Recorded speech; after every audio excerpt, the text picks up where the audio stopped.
Rintana kipana Vielon virta tieossani Saatavillani sanoja.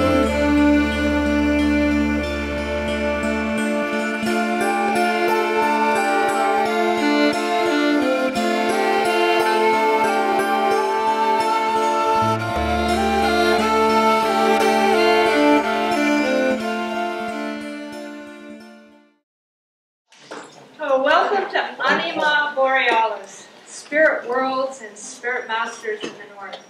For those of you who've been following the enterprises of the Center for Circumpolar Studies, our intention is to provide educational experiences and programs associated with the circumpolar world. And with my fine colleague Eleanor Ott sitting here in the corner, we decided we would really like to examine the role of alternative worldviews in the north. As many of you may know, there are many, many indigenous peoples who are still practicing animistic ways of being in the world. And it seems to us that by understanding these ways of being, it gives us a lot of strengths in order to deal with what is happening in a globalizing world. So I thank you all for being here. Although there's a lot of technology, I'm going to ask everybody to turn their phones off, so make sure we don't have any interruptions from the outside world. And like Rachel, I'd like to acknowledge this wonderful community partnership that the Center for Circumpolar Studies has with the Kellogg-Hubbard Library. It's a pretty exciting way of doing things. We have had 121 inquiries about this course, and we haven't paid one red cent. But it's because we have community partners, it's because of social media and word of mouth that these has gotten out. So Eleanor and I will be making some very hard selections about who will be in the course, and we'll make it as big as we think we can handle, but we'll have to figure that out after tonight. We'll do it first thing tomorrow morning. I'd also like to acknowledge the University of the Arctic. The Center for Circumpolar Studies has been, through some of its board members, has been associated with the University of the Arctic since 1999. The University of the Arctic is a consortium of institutions all around the north. And many of the students that are going to be online are from the University of the Arctic, from Yakutsk in Siberia, from Svalbard in the north of in the Great Norwegian Sea, people from the prairies all over the circumpolar world. So it's thanks to them that we are going to be able to use their virtual learning tool. But I'm not going to bore you with too many of those details because we want to get right to the business at hand. What we want to do is to start this exploration, this seeing into the spirited world with stories and pictures and experiences. So we've asked one of our wonderful colleagues, Victor Ely, right here. He's going to come up and he's going to tell you a story. And I hope that that story will be the first step into seeing into a spirited world. Victor. Thank you, Katie. I've played a lot of roles in this community for 40 years, but tonight I'm a storyteller, period. Stories come to people unintended and sometimes a surprise. I'm not a storyteller by trade. I know there are probably dozens in this community who would didn't hear me say I'm a storyteller. They are the storytellers. This story came to me, and I'm going to share it with you tonight as maybe a first step into the subject matter of the spirit world. A number of years ago, my good friend Bert came to see me. I invited Bert in. We sat at the kitchen table. The moment he knocked on the door, Bert doesn't just drop in. I thought there's something happening here. Bert came in. Oh, hi, how you doing? And he had in hand something wrapped in a fine cloth. Now, this was not an old towel. This was a fine cloth, and it struck me that way in his hand. He laid it on the table, and again, he didn't just flop something on the table, a stick or something wrapped in a towel. He laid this item on the kitchen table with such care that it startled me. But it got my attention. He then almost ritually began to unwrap the item. And as he completed the unwrapping, there lay a stick. Now, the stick was maybe 2 feet long. It might not have been quite the thickness of my wrist, but a little bit heftier than a broomstick handle, somewhere between the two. And now, recently, Diane and I have had, well, not that recently, this was some time ago. We had track lights put in our log cabin, because those of you who live in log cabins, you know that they are fundamentally very dark places because they have walls of wood and not sheetrock. They absorb light, they don't reflect light. You got to get used to living in a log cabin, and so we finally put in track lights, and the lights happen to be directed to what? The dinner table, so that we could see what we're eating, right? The light was on this rather gloomy day, and there was this stick still lying on this fine piece of cloth. And as I looked, that stick, that piece of wood, with a little bit of a jagged end on each end, not polished or anything, this stick had the most interesting design I've ever seen. The stick was tooled somehow. It was in no way, shape, or form random. It wasn't picturesque like scrimshaw. But the stick had a beautiful, captivating kind of dynamic pattern. It not only drew my attention, it fascinated me. I looked at Bert tentatively as I began to reach for it, and he nodded. So I reached for it and began to turn it in my hand. It almost came alive. The beauty began to almost jump out at me. The carving was sometimes tiny, sometimes large, sometimes a twisty pattern, sometimes a squiggly pattern, but it was a pattern on all sides. Now it began to be three-dimensional as I turned it. I laid it down again on the cloth and said, Bert, tell me about it. This is his story. His wife's name is Care. Bert and Care at that time lived in an old farmhouse in the Pioneer Valley, just south of us in Vermont. The old farmhouse had what used to be a cornfield out back. And if you'd walk across the now somewhat grown over cornfield, you'd come to a little meandering brook. And the brook behind the cornfield took a long bend. And as you know with rivers, or streams, there's an undercut and quiet water in the bend. And Care, his wife, busy professional school teacher, used to go down there to just sit in the grass and think, feel, whatever, as many brooks that it had grown up. There were trees. It wasn't forested, but there were overhangs and trees. And Care used to go down there and just sit in the grass and chill out after a hard day's teaching or musing or wondering. Bert never went whether. This was kind of Care's moment in her daily life. So Bert, thoughtful as he was, took the trunk of an old tree, split a piece, turned it with the flat side up, and two bucked pieces as the legs, and made a rough bench for Care to sit. She loved that bench.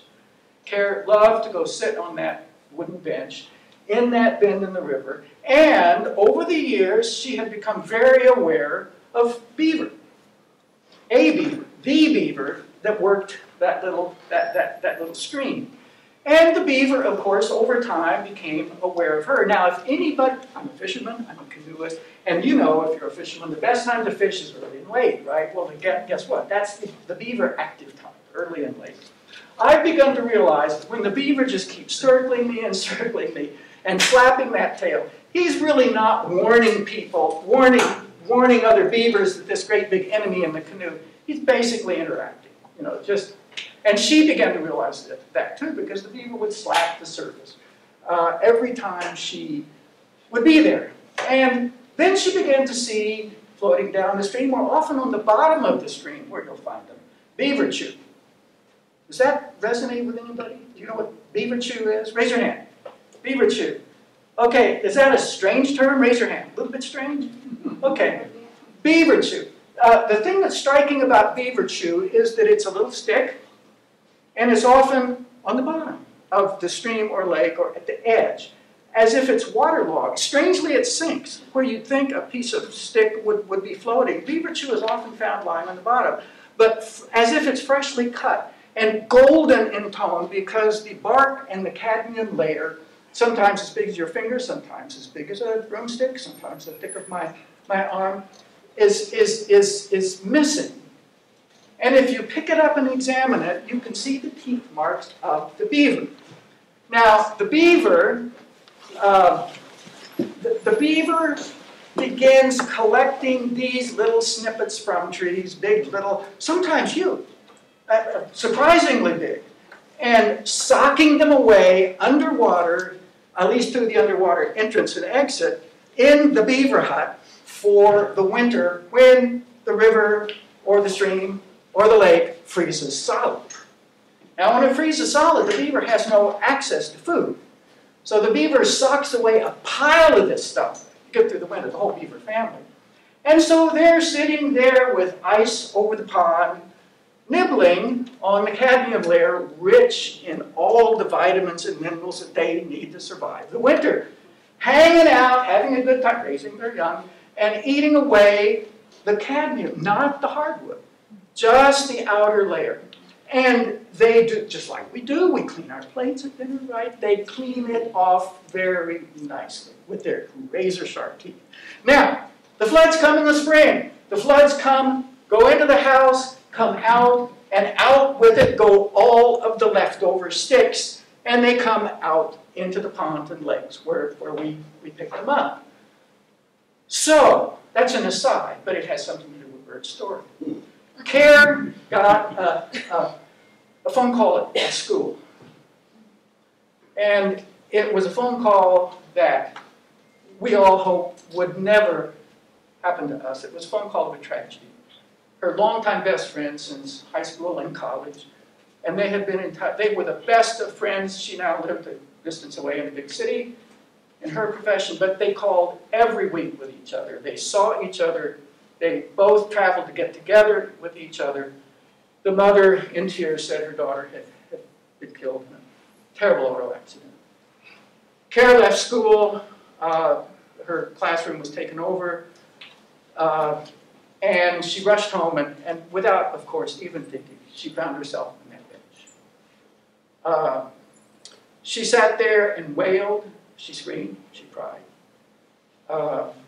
She later hardly remembered those moments on that chair. How long? She had no idea how long she was there.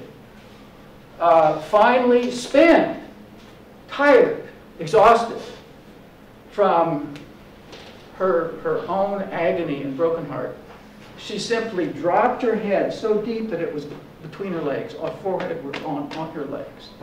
Her arms were sagging, and she just wept even in that position. She felt a strong hand right there on her leg. And she looked up, and she was, I kid you not, she was looking into the face of a beaver. This far. That beaver, and if you know how big beavers, you don't see a beaver in the swimming. All you see is a little nose, right? Then you have no idea how big a beaver is up close, face to face. I'm talking big. We're talking 60, 80, 100 pounds. These are not tiny suckers. They're big. Face to face, up full tilt with its front paws on her leg, in its mouth was the piece of beaver chew that he had carved for her as a gift. Now, she didn't know how long she'd been there. She had no idea what was happening, except the beaver quietly laid it in her lap and went away. It went away, back to being the beaver that she knows so well. Now, she brought this up feeling somehow her broken heart had been healed, and laid it on the kitchen table. And of course, when Bert came home from work, sat him down and told him the story I'm telling you. Now, this story, many years ago, that Bert sat and told me, has made a deep impact on my life and has caused me to go in a kind of a direction maybe I wouldn't have otherwise. Now, some of you voiced that you know what beaver chews are. Some of you are a little hazy. After that story, I inadvertently and unself-consciously can't help myself in a canoe. There's a good one. Oh, look at that one. I had them in my barn. I had them in my, thank you, Katie. I had them in my house. I had them in the garage. I had them leaning up against this and that. And I just, this is the first time I have actually realized I've got a collection of beaver chew. And I had no purpose in collecting them other than knowing the story I just told you. And of course, knowing their zoological, factual reality of what these are. And every one that I find on the bottom of Green River Reservoir floating along the surface, especially in the spring when they've just washed out of the house, I pick them up, and they usually dry pretty quickly in and of themselves, and I examine it, and I kid you not, I have never seen one identical to another one. They are always different, always engrossing. And the more I look at the tooth marks, the more I begin to feel where these have been and what they are to the beaver. Now, I'm gonna just, I don't know how to do it. I'm gonna put these on the floor right here in the middle. And now, they're easy to find. And I want you to come and pick one up, pass it around, or keep it, take it. This is not the end of my collection, believe me. I got a long life, I hope, to keep picking these up, and I will always pick them up. But reach and take one. Keep it if you'd like. Examine it, pass it along. Again, feel free to, if you see one you like, just keep it. Yeah, there we go. These are of value to me only in their meaning, and they have special significance to me if you keep it. So really, feel free to keep them. I have my own collection. I don't know, trade them or whatever. But I hope you'll go to the nearest stream or lake and find them yourself and begin examining it. And I have one final thought. Once I told this story to a group of children, not even young people, pretty tiny children. And here's what I told them. I think you might understand what this might mean to a child. I said, take this beaver chew home. Put it somewhere in the closet and keep it. And one day you're going to show up on the school ground and there's that kid that's going to be off alone. And you go approach that kid and say, what's the matter, Joe? Or Jane, what's the matter? And if that kid has a bruised or broken heart, you give them this beaver chew. And you tell them this story. And they will get it. And all of these little kids, they just got it. These can hold the same power. We can give power when we want to. This is not an otherworldly story. This works. Thank you.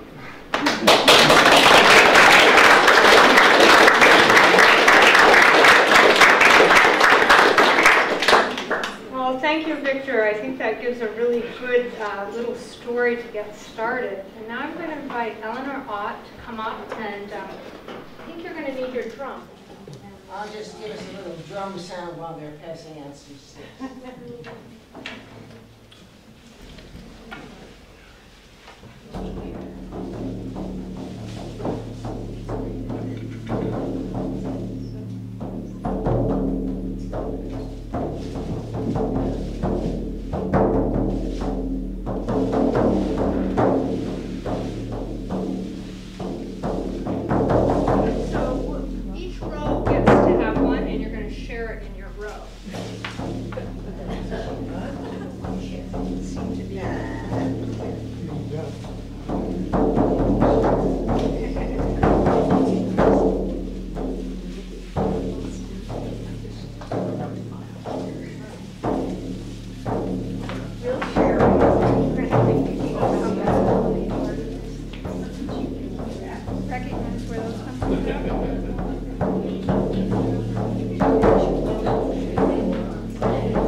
Everyone should take a leaf from the branch so that everyone has a leaf.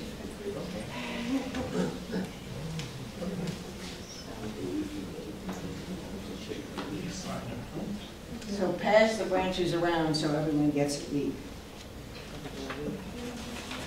This evening is an appetizer, enabling you to taste the myriad flavors of the magical journey you will take out of this ordinary world you know so very well and into the incredible domain of the shaman, that elusive figure who walks on the edge of the blade and who lives between the visible world of humans and the invisible world of spirits and gods.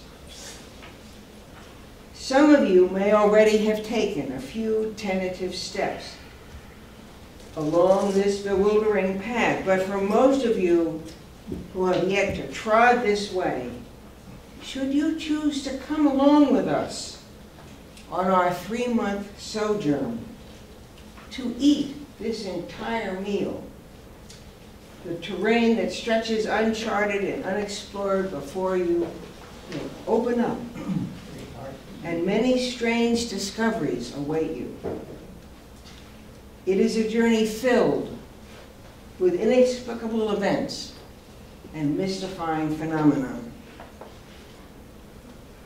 However, if you are looking for a course that aims to make you into a shaman, you are in the wrong place. And I invite you to seek elsewhere for someone who says they will do this. Our aim is to help you understand the vagaries and what constitutes the shaman's world, to open up your intuition and creative mind so you can support that world and actually help it survive, and more than survive, so that you can nourish and sanction the shaman to throw out his or her strongest effort and ability into helping bring balance and harmony back into our global village. Now take your leaf and hold it in your hand. You have a summer green leaf. Some of you have an apple leaf. Some of you have a maple leaf. And these are soon to change into an autumn gold or scarlet. The maple tree gives us sap and shade from the hot summer heat. And robins sing there, and squirrels run up and down chittering. and tree frogs trill through the night. Bark beetles feed, and the gossiping jays eat them. This leaf reminds you that the natural cycles continue to turn whether you are ready for them or not. This tree will soon be showing you one of the natural cycles that is inevitable. What you hold now in your hand is a green leaf. But soon the leaves on the trees, you know what happens. It becomes incredibly beautiful. But whether we want that to happen or not, it will happen. Whether we're ready for summer to go, it will go. Whether we're ready for winter to come or not, it will come. With the transformation of your leaf into scarlet or gold, you know that the green time of heat, comfort, and outward growing is over, and the white time of cold and hardship and inward growing is soon to come. Could any day be upon you? With this leaf, now look at it. Look at the leaf you have in your hand. In your hand, you hold one of nature's unrelenting cycles. This leaf also is a message because it comes from the in-between place, between living and dying, telling you that the great tree that gives you this leaf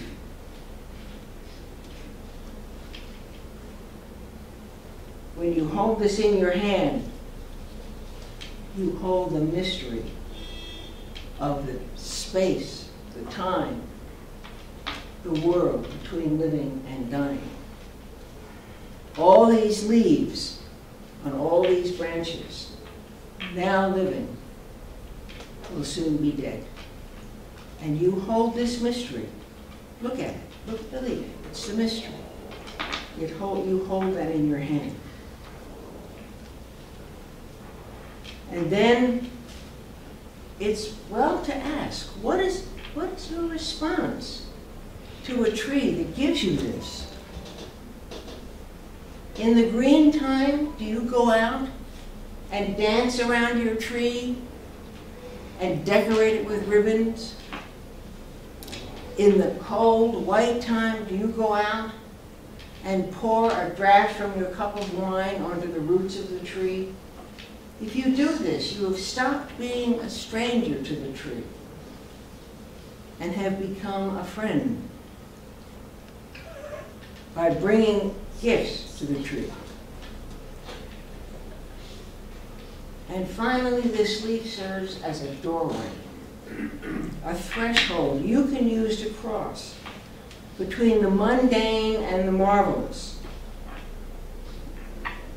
Because we are all electromagnetic beings. We are always radiating our electromagnetic energy to everyone around us, and we're receiving that, but not only from the humans, also from the trees, and I dare say from the beavers. So you hold great mystery in your hand with this leaf, and in many ways shamanism is a great mystery. Difficult to understand, seeming incredible, and when you look at this leaf, you have a little doorway into the mystery of shamanism. So when you wonder about it, go back to this leaf and start there. The leaf that holds one of the great cycles of nature. And this will help you to understand. It is an opening to seeing, a passageway into another world between the familiar and the fabulous. And this world can also be frightening, dangerous, inexplicable, as sometimes the familiar world can also be. Take your leaf home. Put it somewhere where you can watch it as it dries and curls. But keep it until spring, and then give it back to the tree.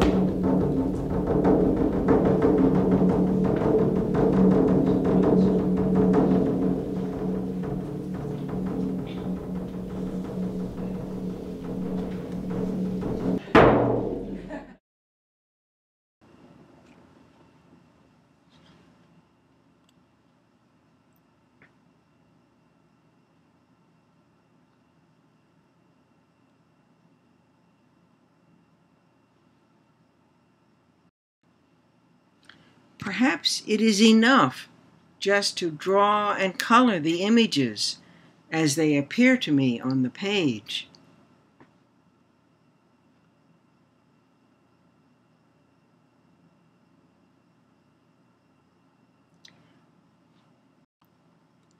These images have a life of their own, compelling me to reveal them, compelling me to give them form when I do not know what their form will be before I begin the process of putting pen to page, of drawing them on the paper.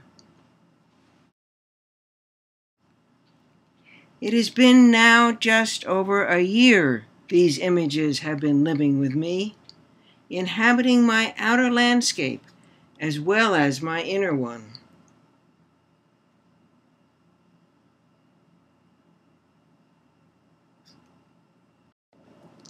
How did they come to me?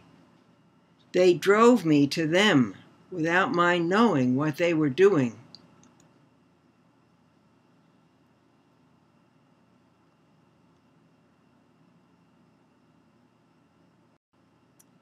They emerged from deep within me or from a world beyond me.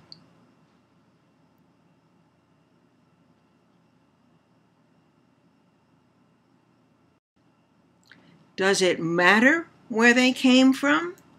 Does it matter what they mean?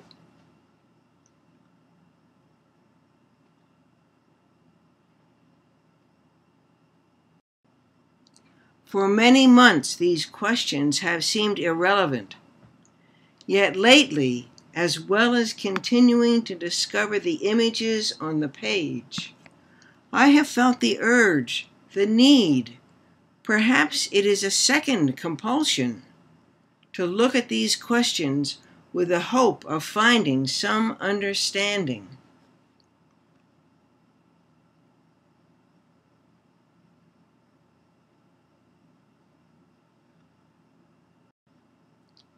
Faced with a body of work, large colored drawings numbering many dozen, all executed within a year, I find that over and over I ask two questions. Where do these images come from? What are they saying to me? The first of these questions concerns origins. The second asks about meaning. As I am trying to express thoughts and feelings that remain unworded, in any case, words are ultimately inadequate, I am separating these two questions. Yet the issues of origin and meaning inform each other, in fact, depend on each other for whatever clarity and understanding I am to achieve by this inquiry. A third question is of note, not what the images are doing for me, but what do they need me to do for them? For a short while I left off drawing with a pen and took up a pencil so I could erase certain lines and change them as I fancied.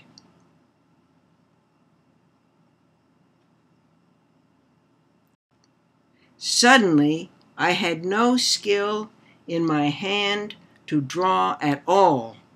The image on the page was dead. My ego had intruded. I had conceptualized, compromised. The life went out of the images. From this, I learned my hand knows the line before my eye discovers it.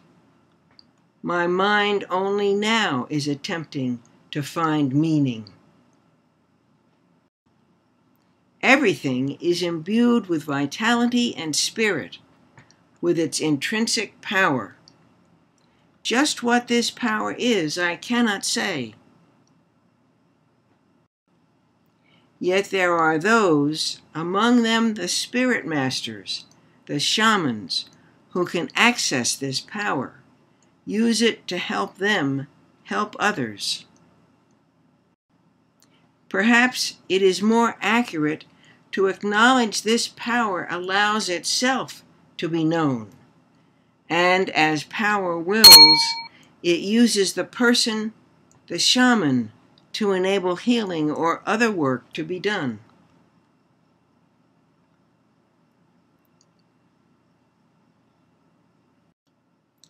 To unseen spirits, I owe my well-being. To them I owe these images, whoever they are, who come from a place I know not where, and people, or rather spirit, the page. For this reason, I consider these drawings spirit images.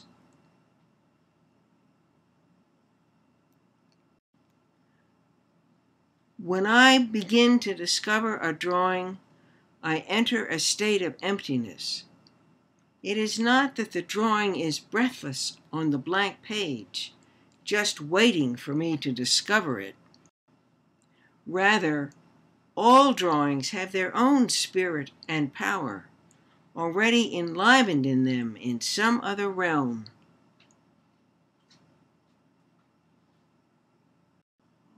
They come of their own volition, opening the barrier between our desperate worlds.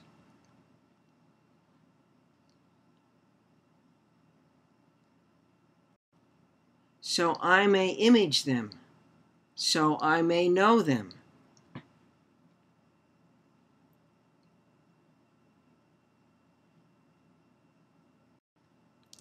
I do not question this their wish and desire.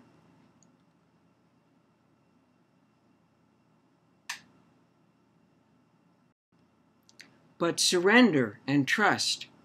Surrender and trust.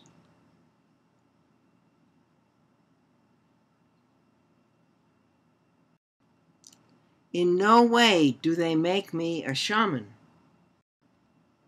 The best I can do is let the drawings come. Let magic markers penetrate between the lines until the work is done, until my heart knows the work is done.